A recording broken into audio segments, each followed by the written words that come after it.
अस्सलाम वालेकुम एवरीवन।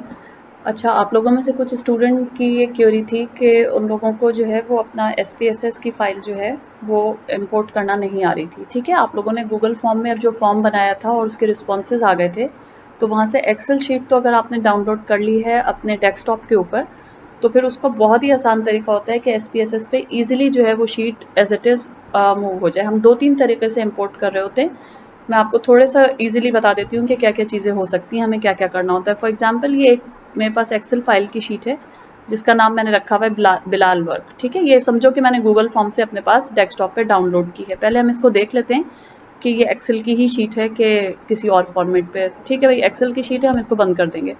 अब व्हाट वी डू कि हमें SPSS अपने पास खोलना है, और SPSS जब हम खोलेंगे आपके पास लाजमी तौर पे, मेरे पास SPSS 20, आपके पास जो सा भी वर्जन हो, हमारे पास इस तरह की विंडो खुलेगी।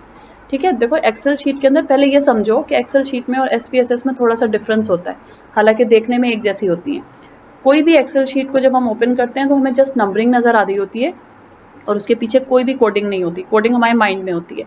जबकि SPSS एक ऐसा सॉफ्टवेयर है जिसके अंदर हमारे पास एक्सेल शीट की सिमिलर तरह की शीट खुलती है, एक जैसी ही होती है वो तकरीबन, लेकिन उसके अंदर हमें उसको कोडिंग प्रोवाइड करनी होती है। तो जैसे ही मैंने SPSS अपना ओपन किया, मेरे पास एक छोटी सी विंडो खुलकर आ गई और इसके अंदर इसने मुझे 5-6 ऑप्शन दिए कि भाई आपको क्या करना है। ठीक है, अब यहाँ पर तो सिंपली मैं क्या करूँगी कि open an existing data source, चूँकि मेरे पास ऑलरेडी डेस्कटॉप के ऊपर ये बिलाल वर्क के नाम से फ़ाइल सेव हुई हुई है।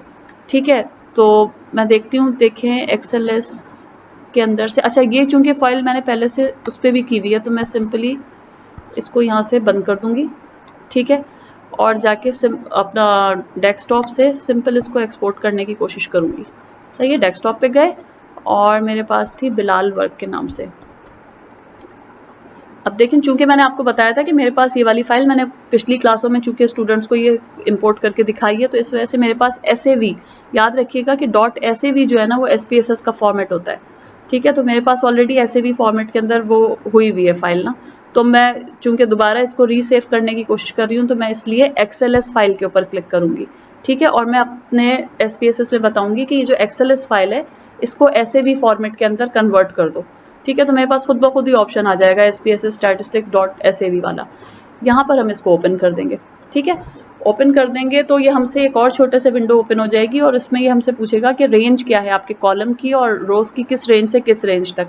तो जो ऑलरेडी हमें गिवन रेंज इसने बता दी है, चूंकि मैंने इसमें कुछ भी नहीं किया और मैं कोई खास एक रेंज नहीं देना चाह रही, मैं चाह रही हूँ कि एग्जैक्टली पूरी की पूरी फाइल इधर कन्वर्ट हो जाए, तो इसको मैं एज इट इज़ ओके कर दूंगी। जब मैं ओके कर दूंगी तो मेरे पास खुद ब खुद से एक फाइल खुल जाएगी। ठीक है, देखें आप जरा यहाँ पर गौर से देखिएगा, चूंकि ये SPSS की फाइल है और इसकी पहचान ये है कि बिल्कुल ही नीचे लेफ्ट हैंड साइड के ऊपर हमारे पास 2 व्यूज आ रहे होते हैं, एक होता है डाटा व्यू, एक होता है वेरिएबल व्यू। हमें डाटा व्यू क्लिक करेंगे, जो हाईलाइटेड हो जाएगा तो डाटा व्यू नजर आएगा। अब देखेंगे बिल्कुल जो नंबर्स हमारे पास इंपोर्ट हुए हैं ना, ये वही वाले नंबर्स हैं जो एक्सेल शीट के थे और हमारे पास एज इट इज यहाँ पर आ गए। ठीक है, अब दूसरी चीज इसमें क्या होती है, वेरिएबल व्यू की होती है। यहाँ पर आपको जो कुछ भी लिखा हुआ नजर आ रहा है, ये असल में मेरी ऑलरेडी कोडिंग हुई हुई फाइल है। आपके पास जब आपकी फाइल कन्वर्ट होगी तो आपको यहाँ पर कुछ भी लिखा हुआ नजर नहीं आएगा, ये बिल्कुल ब्लैंक शीट होगी। यहाँ पर आपको खुद ब खुद टाइप करके बताना होगा कि भाई आपकी कौन सी कोडिंग किस तरह की है। ठीक है, तो ये हमारे पास तरीका होता है कि हम फाइल को किस तरह से कन्वर्ट करते हैं।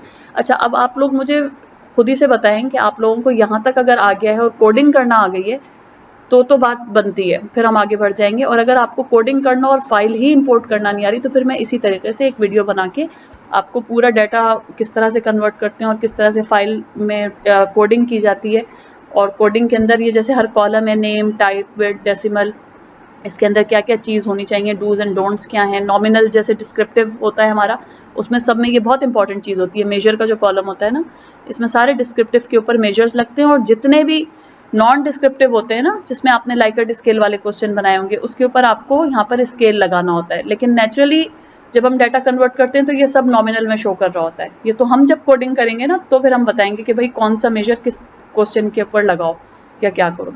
तो अगर यहाँ तक आपको काम आता है तो ठीक है, अदरवाइज मुझे नोटिफाई करिएगा, मैं फिर आपको मजीद एक वीडियो बना के भेजूंगी जिसके थ्रू फर्दर चीज़ों को भी क्लैरिफाई करेंगे। और अगर ये तरीका कामयाब रहा तो फिर हमारे लिए बहुत अच्छा हो जाएगा कि इसी तरह वीडियो बनाकर मैं आप लोगों को आगे भी चीज़ों के टेस्ट वगैरह बताती